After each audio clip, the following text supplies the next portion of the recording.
Welcome, everybody. We're going to start in just a minute or two here, waiting for a few other attendees to come online.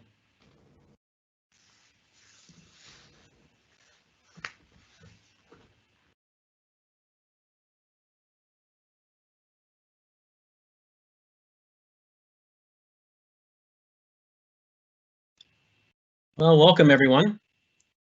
So today we have a Traxon presentation. Myself, Michael Botto, I'll be the facilitator, Global Key Account Manager, Director. And we have Cy Eaton, who is the Manager for Key Accounts. Cy is going to do a little presentation today. And if you have any questions throughout, please type them in the question bar and we can ask them throughout, or we'll have a short session at the end for other questions. Take it over, Cy. Thank you, Michael, and hello, everybody. Good afternoon or good evening. Ni hao, bonsoir, dobry den, guten tag, top of the day to you all. Thanks for joining us today to talk about one of my favorite aspects of the Traxon EQ lineup. Now, for those of you who are not familiar, our entire suite of Traxon EQ products are based around dynamic lighting solutions. So we have illumination, both linear and point source fixtures for washing facades and public spaces with dynamic color and light, as well as some cove solutions. And we get into our media solutions, which is what we'll focus on today, and of course, the lighting management and control components and software needed to bring this all together to a complete system. Now, our media facade solutions can be broken up into two halves. One is what I'll call our building scale solutions. The crown fixture of this would be our Media Tube product, which many of you I'm sure are familiar with, as well as our Allegro Dot and ProPoint Pixel point source products, and coming soon our contour fixtures for extra bright and long runs. Now, these are used for taking an entire piece of architecture, an entire building, and turning it into a dynamic and interactive light fixture. These can transform buildings that could be an imposing silhouette on an urban skyline and make them something that is beautiful and delightful for the community, typically meant to be viewed from maybe 100 meters to even a few kilometers away.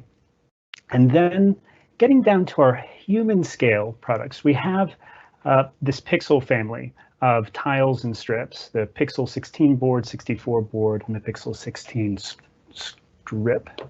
So, and they look like this. These are nice rigid boards, 250 mil square. This is our 16 pixel board. It has a 4x4 grid of individually addressable RGB pixels, which we can use to create installations like this. Meant to be viewed at just a few meters away, maybe a few tens of meters away, but something that's a little more personal, at human scale, 1 or 2 stories tall at most. And in fact, this feature wall behind me is powered by these Pixel boards. So I've talked a little bit about these products, and we've shown you a couple images, but really it is hard to get a sense of what these products can do just from an image alone. So let's look at a couple of project videos, sorry.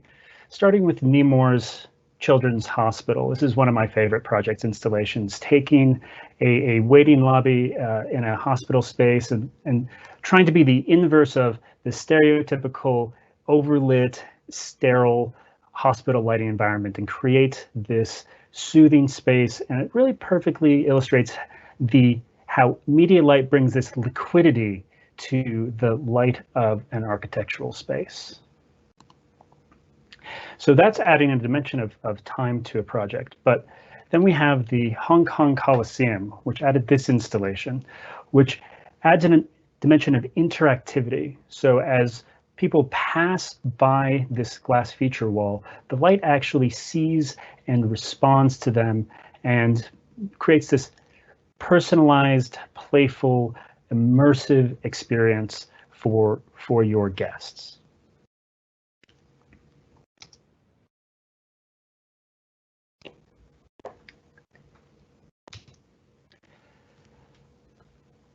So that's how Media Light can be used to add these dimensions of time and interaction to unlock whole new universes of design potential. One way a designer that I have worked with often likes to refer to media design, media lighting as the new social media for buildings. It's a way of communicating for both companies and buildings to communicate with the community. As an example, when Prince, or the artist formerly known as Prince, passed away a few years ago, a number of our buildings and clients called and asked that their programs be updated to purple for the week to commemorate his life and passing and his contributions to popular music and culture. Now, human scale media lighting installs well into these lobbies, atriums, corridors, entryways, but notice how there's one unifying feature of this, and that is they're all kind of flat. And architecture can be often anything but that. Modern architecture can be curved, organic, really working away from planar right angles. So it's like we're adding these dimensions of time and interaction, but we skip straight over one of the basic spatial dimensions. We're still stuck in the two-dimensional planes. And why is that? Well, if you look at our fixture lineup, you'll see that they're all rigid. They're lines or tiles, and they're fixed. Now, this facade that you see on the left here, that has a nice curve to it, and at that building scale, you can cheat a curve with 2 and 4 foot rigid components that then approximate a curve. But at that human scale, it's much harder to cheat that sort of curvilinear organic shape. So we are really excited to add a new fixture to our human scale media light lineup, and that is our media wall paper. So this is a flexible, field cuttable, lightweight product. And okay, well, enough of the bullet points. This is media wallpaper, and I've just wrapped this around a cardboard tube so you can get a sense of how flexible this is. It's a little loud, pardon me, but fully flexible with a 2 foot by 2 foot square of media paper, 12 by 12 grid of individually addressable RGB pixels. Another way of thinking about what media wallpaper is to discuss, frankly, what it's not. And it's not a TV, because when we install media light into architecture, what we're trying to avoid is what I call the sports bar effect. And that is where you don't have integrated lighting. In sports bars, you just have these TVs plastered onto walls and surfaces and really competing with the architecture, competing with the ambiance and the environment. Furthermore, TVs are rigid. They come in fixed shapes and sizes. They're very heavy, require complex mounting, sometimes significant supplemental cooling and structural design. And unless you go for very premium specialty media screens, you're going to have this bezel between your elements, whereas we can provide continuous media for basically any scale of surface that you can imagine. Also, the media wallpaper is providing real actual light. The typical brightness of a media wallpaper is providing 4 to 5 times the brightness of a typical TV screen. And that's also calibrated brightness. So at full intensity, you're getting a good clean white on the black body curve. Whereas if I've actually used media screens like a TV screen as a supplemental lighting for a television and film shoot, and the white balance was way off. It is horrible white. Another kind of anti-TV aspect to consider is just the media overload. When you have high-def TV screens in your architectural space, you're just inundating your guests with just more information than they can really process. And if that's the goal of your experience, fine, but often we want to celebrate the entire experience and the people in it, and we don't want televisions distracting from that experience. And that's not to say that there can't be information and media that media wallpaper can be used to communicate, to enhance an existing brand and just highlight it.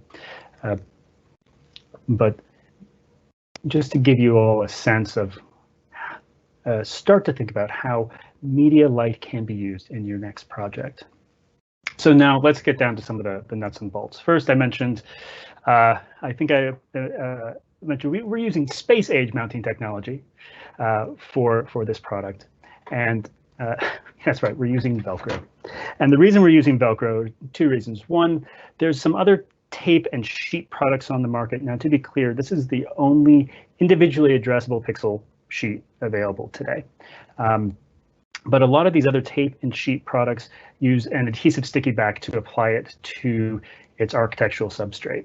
Now, one of the reasons for that is that they need to attach to some sort of metal backing for heat sinking. But actually, there's a highly conductive copper wire mesh embedded in this paper that pulls all the heat away from the pixels, so there's no supplemental heat sinking required. Furthermore, if you have if you're just gluing this straight to a substrate, if then there's a creative change and you need to move these sheets around, you would have to pull off that glue and potentially damage the entire fixture. While this with Velcro, easy as not even easier than tying your shoes, you can adjust and manipulate this to meet the requirements of the project, the ever-changing requirements of that project. Another important feature is the field cuttability of this fixture. I like to say that it's 80% field cuttable because there is this area here that needs to be retained.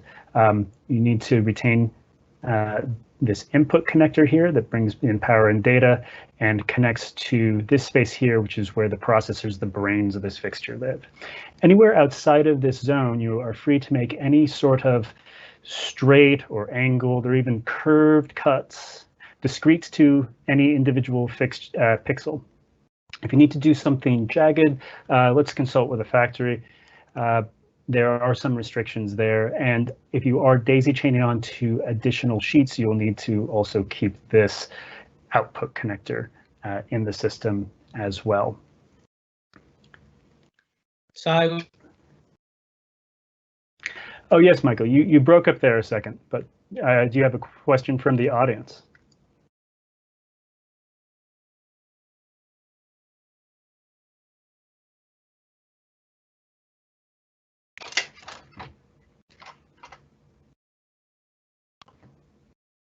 Sorry, I think we have a question coming in, but I don't hear Michael right now. So we're going to step you through the wiring components of this. But I do encourage you all to chime in with your questions. If we don't cover them right now, we'll cover them all at the end. Really excited to hear what sort of thoughts this product sparks for all of you. So can you hear me now? I can hear you now. Okay, sorry about that. So the question came in, DMX universes are on that one sheet? That is a great question. And actually, the better question to ask is how many addresses are on that sheet? I mentioned these are individually addressed RGB pixels on a 12 by 12 grid. So that's 144 pixels, 3 addresses a piece. So you get 432 addresses per sheet, which is nearly an entire DMX universe, which is why we're not actually controlling this with DMX. Instead, we're using a proprietary control protocol called ePix, which can manage up to 2,048 addresses per universe. And we'll get into how that whole system architecture works and how that works within the overall EQ system and how that could even work with an existing non-EQ system you might have on site. So this is a very quick overview of the general wiring, but it may look a little intimidating, but let's break it down into component pieces, and I think it'll make a lot of sense. Starting with your power and data feeds, we're taking line power in, converting that to 200 volt DC on a 100 watt power supply. Now we're limiting this to a 100 watt power supply, so we maintain that class 2 rating. That's going to simplify installation and ensure better safety of the entire system. Then we're bringing in that EPIX control protocol that I mentioned, and those get combined in our power data injection box, and then a 4-wire harness takes the power and data combined feed to the sheet. Each sheet can consume up to 25 watts, depending on what media you're playing over it. So we can daisy chain up to 4 sheets onto a single power supply. And 4 sheets, that's 1,728 addresses. So that fits tidily within an EPIX control universe.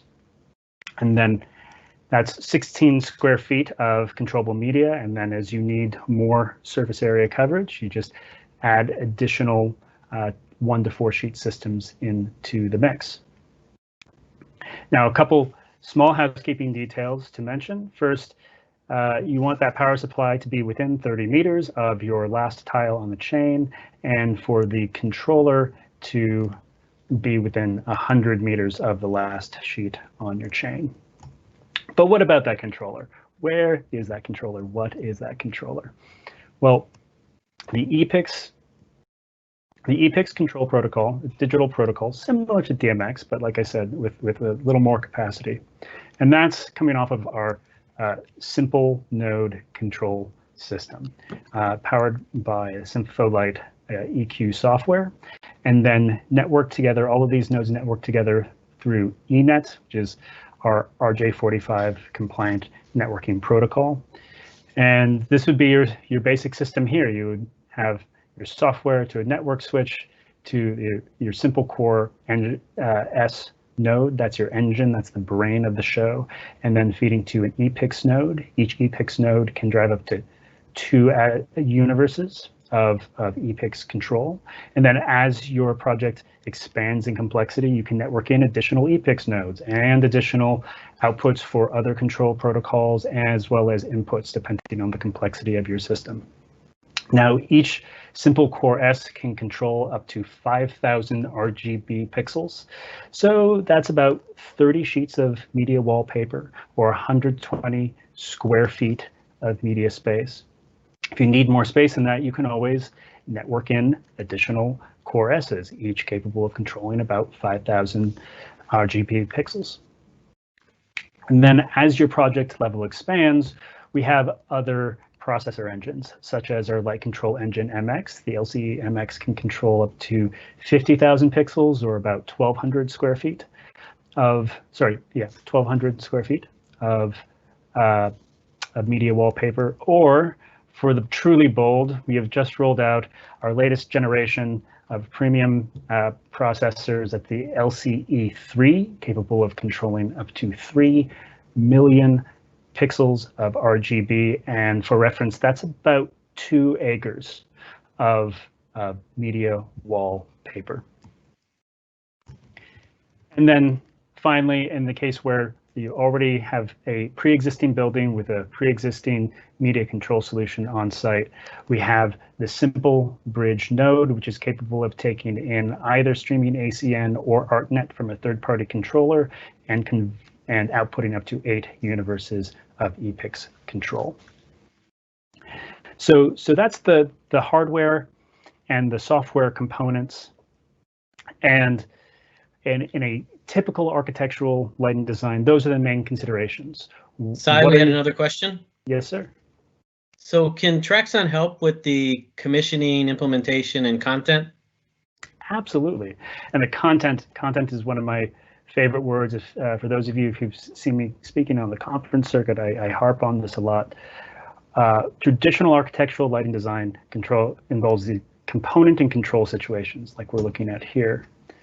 And we're really starting to get into this consideration of the content that goes into the system when you're getting to a media level of lighting design. So not just what are the what are the light fixtures, what's your control hardware, what's the software and switches and interfaces, but what are the images and video that are going to play back on this? How are you going to make this an immersive experience?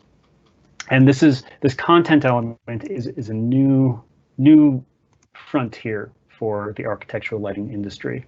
So we are here at Traxon to help you and your clients throughout that entire process, from initial ideation all the way through project development, and then installation, and then onward even to continuing service, to ensure that everybody has continuing and fresh content throughout the life of the entire project. So that was a great question. You teed it right up. Thank you for whoever asked that. And at that point, I want to ask, are there any other questions? It's a great time for Q&A. And while you're thinking of those questions, I'm also really excited for everybody to reach out to us and have a discussion about how these human scale media light solutions, and especially wallpaper, can be applied on your next project, and what you are thinking of for how this could be applied. Sai, we had a question about pricing. Pricing, excellent. Contact your regional business development manager or your sales agent, and they can help you with pricing. I think I could fairly say you'll find this right in the range of the rest of our Pixel family. Originally, when we were rolling this out, we thought this would be a super premium. And as we develop this product, it's actually become much more cost attainable. For those of you, we just today launched this on our website in the US, and the product availability will launch in just a few weeks. And this product is available now today throughout the rest of the globe. Well, Sai, you just answered one of the questions. Is it available in North America? And can you use it exterior?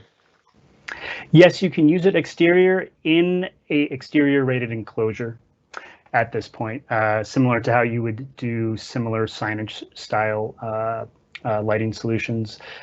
Almost all of the applications I showed you were in some sort of diffusion box. So as long as that diffusion box is weather rated, this will integrate well within that. Another question, Sai, can Traxon assist with diffusion of the LEDs? Absolutely, we can. We don't manufacture diffusion ourselves, but we can absolutely advise on some recommended diffusion materials depending on the application. Is it IP rated, Sai? It is currently rated for interior use only.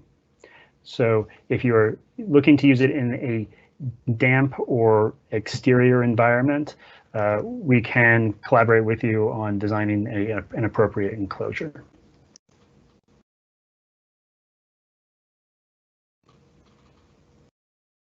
Sorry, just going through the questions. Some of them are similar, so.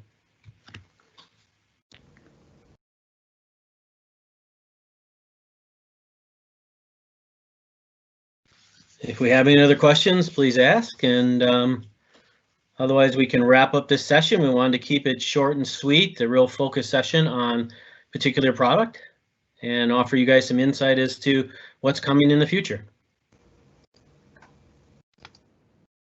So thank you all. I appreciate your time, and we look forward to hearing from everybody and collaborating on future projects. Have a great day. Thank you very much. Have a great day.